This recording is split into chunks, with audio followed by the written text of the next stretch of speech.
Previously, schema had to be added manually, one page at a time.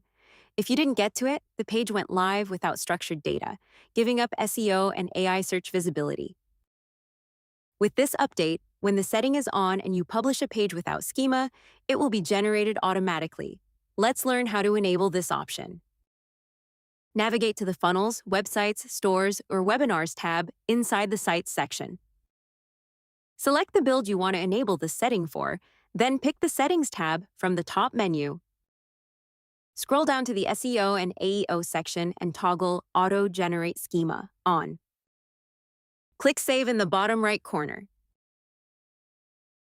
Schema Markup helps smart assistants and AI search tools use your data to route traffic to you.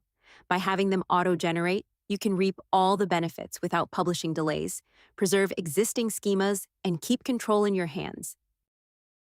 Schema Markup powers rich results in Google and lets AI answer engines understand and cite your pages. Most people miss adding it. This feature keeps structured data on every published page with zero manual effort. We hope you enjoy it.